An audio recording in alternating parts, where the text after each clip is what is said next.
Błyskawica. Błyskawica. Błyskawica. Ah, close enough. It is pretty hard to pronounce, like the 50TP's actual name, so I'll just call it the NC-70. Tier 10 Polish normal tech tree tank destroyer looks like a large SU-122-54. Practically. I mean, it's a lot bigger, with a much bigger gun, 175mm. So special mechanics for the Polish tank destroyers, they have more damage at close range, and much less damage at further ranges up to 500 meters. So DPM drop-off is real with these things, but thick armor on the hull front. It has rangefinder weak spots, looks like. Yeah, that is iconic to stuff like the Contracaro Mark I, the Tier 9 version, or the TS-54, but star shape rifling on the gun barrel. It is 175 for the outer diameter, but internally it should be like 85 or something, but I don't know. Very fast 85mm round. It looks intimidating, but it's a small caliber, technically, but it's very quick. Alright, yeah, it looks like the SU-122-54, just much bigger. Or like the actual 268, just not a pike-shaped hull. Or even like the WZ-113 GFT, the Chinese tank destroyer, except smaller, based on a medium tank-esque of a chassis than a heavy tank, but I mean, it's not a bad looking vehicle, not really. Cupola is small, it is still a lip, but you need to have a cupola, otherwise this thing is kinda broken. It's like the original 268 version number 4, right? So, close combat. Wolf packing 3 of these is a nightmare. Oh god. Trying to deal with a 268 version number 4 platoon. Those were the days. Okay, so obviously close range fighting. It focuses on damage dealing, but it has a lot of shell velocity. Very quick. The actual best shell velocity out of all the rounds in the game. So yeah, kind of good at sniping, even though damage drop-off is pretty real. Why can't we have the inverse system for something like the 𝗕l𝘆𝘆-15, where you deal more damage at a distance than actually at front lines? But then again, yeah, just camping the back, right? Anti-camping mechanism, but yeah, Commander Cupola is still there. Possible weak spot, as well as the rangefinders. Field drum in the back. But let's take a look at the stats. So 800 damage for APCR round. That is good, but shell velocity is actually the quickest in the game. The Leopard 1's is like 1680 or something, but that is quick. Armor penetration 290, good. But damage drop-off is a big deal.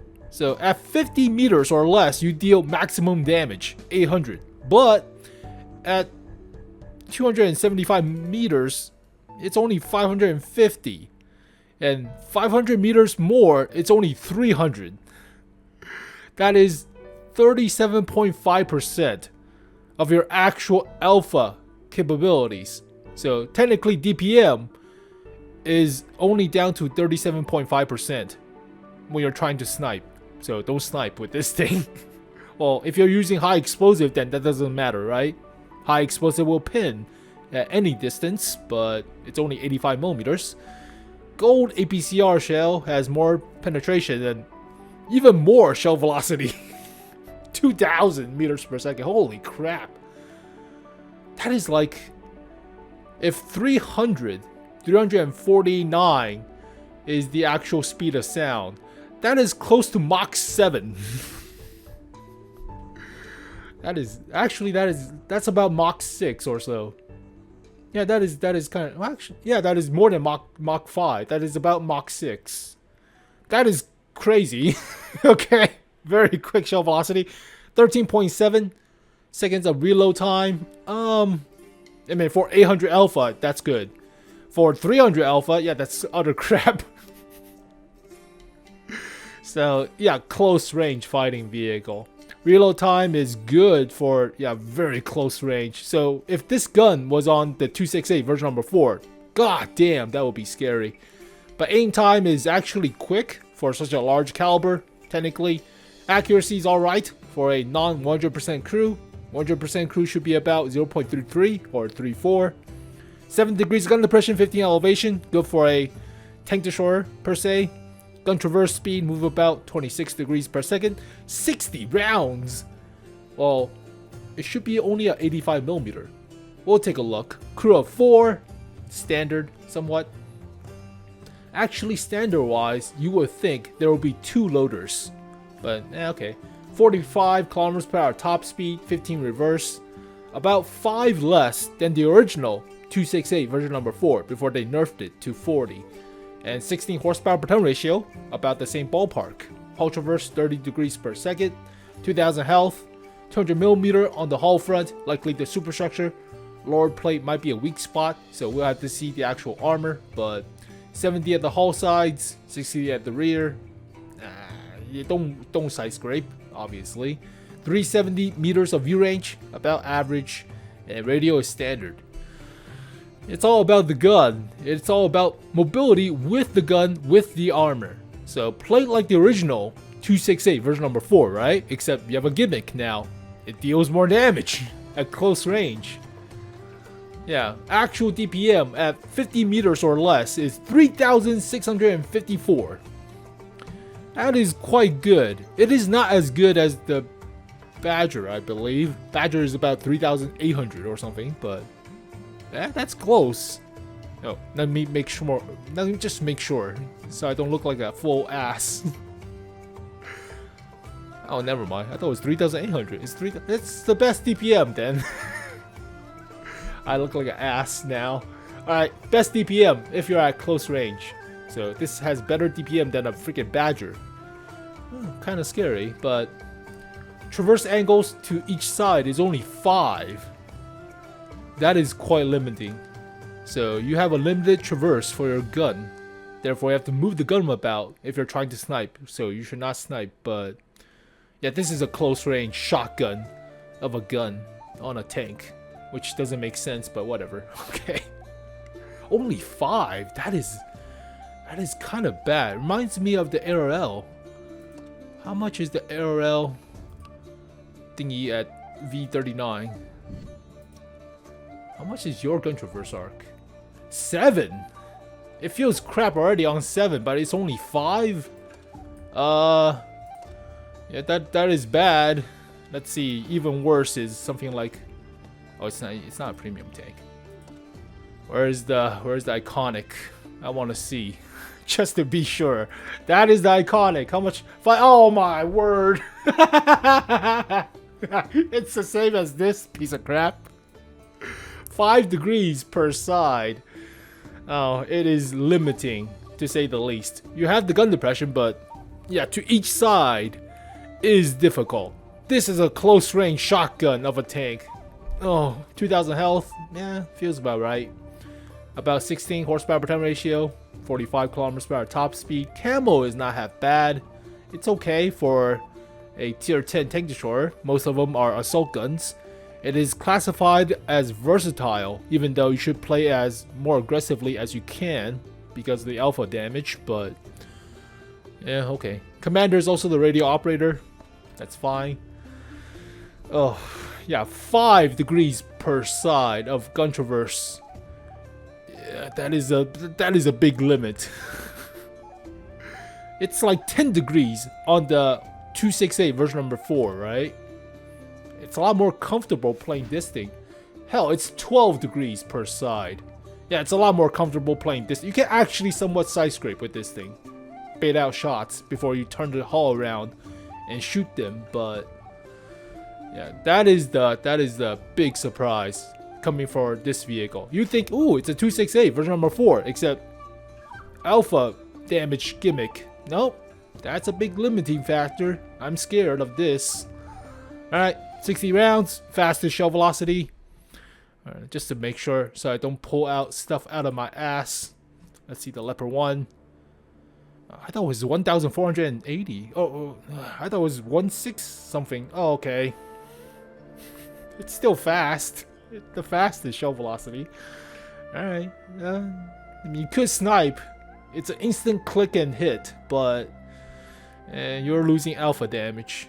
Dramatically losing alpha damage. They will have a little window that shows you the DPM drop off. Like a little UI thing that shows you the DPM of long distance damage thing. So that will remind you to not snipe and actually move forward and not camp in the back like an asshole with this vehicle. But okay, special symbol designating the alpha damage drop off. It is a 175mm supposedly. They don't show you the caliber on this thing, but 85 for the internal diameter is only 85. Yeah, the rifling takes up a lot of the space, so okay, kind of weird. Yeah, it does feel gimmicky. I mean, if this gun was on the 268 version number 4, you will be ecstatic about it, right? The armor will hold up. It has the gun arc, the traverse arc or limitation of 12 degrees per side, so no difficulty there. But you have the alpha damage, you have the somewhat original top speed. Original top speed was 50. So horsepower per tail ratio is about the same. Yeah, camo is also about the same too. I have the skin, that doesn't count. Crap. Health, a little bit more health. About the same horsepower per tail ratio without the turbocharger.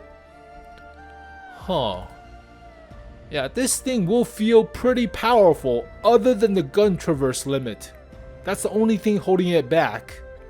Yeah, that's also the DPM's good at close range.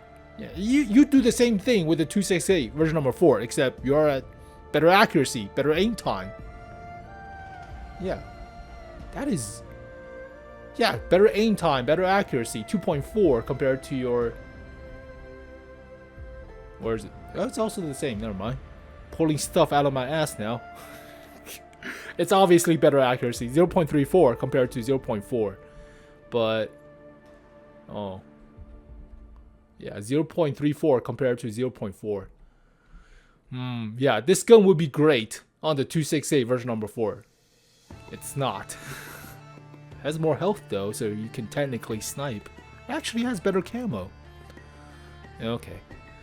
Yeah, faster shell velocity is a given, but it's a versatile tank destroyer. It's not assault, so we'll have to see the actual armor holding up to 200mm slope on the hull front. But lower plate might be a weak spot, like with the Badger, so you can only go hull down. But let's talk equipments. So versatile tier 10 tank destroyer is likely the 𝗕l𝘆𝘀𝗶𝗰. The 𝗕l𝘆𝘆𝘀𝗶𝗰. There's not that many. There's only like a couple, if I remember correctly. Most of them are assault. So like with the 268 version number 4 and the E3, E4s, all assault. But yeah, let's just use my 𝗕l𝘆𝘆𝘆𝘆 as example. The other one should be the 268 normally as versatile tank destroyer. Alright. So equipment wise, obviously rammer, that's a given. Vents is nice. You can also put turbocharger to make it go faster. And optics. So in this scenario, I would suggest turbocharger instead of vents. You are playing aggressive for the freaking close range shotgun effect of the gun, right? Of the alpha. So likely replace the vents for turbocharger. Optics is always nice. You can actually spot stuff, but accuracy is good, aim time is good. There's no way to increase the gun traverse limit. Otherwise, this thing would be great. But no, 5 degrees. Oh god, that is rough. Just notice it. Nobody talks about it. Just notice 5 degrees. Same as a freaking Churchill gun carrier, not Conqueror gun carrier. All right, field mods, simple. Tank destroyers always want better terrain resistance, so choose the first one. This one is a given. It says worse hull traverse speed, but effectively you have better traverse because of terrain resistance. So effective traverse goes up, even though on paper actual traverse goes down. So choose this one. Trust me on it. Second one, better accuracy or better aim time. It's already good enough accuracy, so I would say even better. Aim time is also decent. This one's a toss-up, but I would suggest better accuracy. Aim time is only a couple of microseconds, right? Couple, slightly. Half of a second.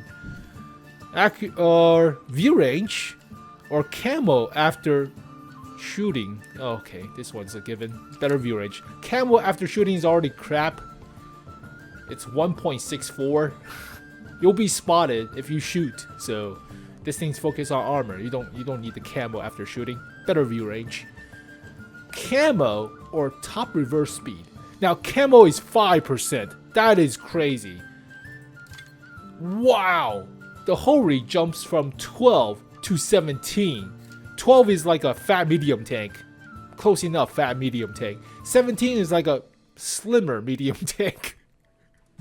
That is pretty crazy. 5 base percent up to this. That's 21, which is already pretty decent enough. So I would say better camo at the cost of 2 km/h reverse speed. You can also put turbocharger to make it go faster backwards as well. So yeah, better camo. And finally, 4 km/h top speed compared to 2% longer reload time.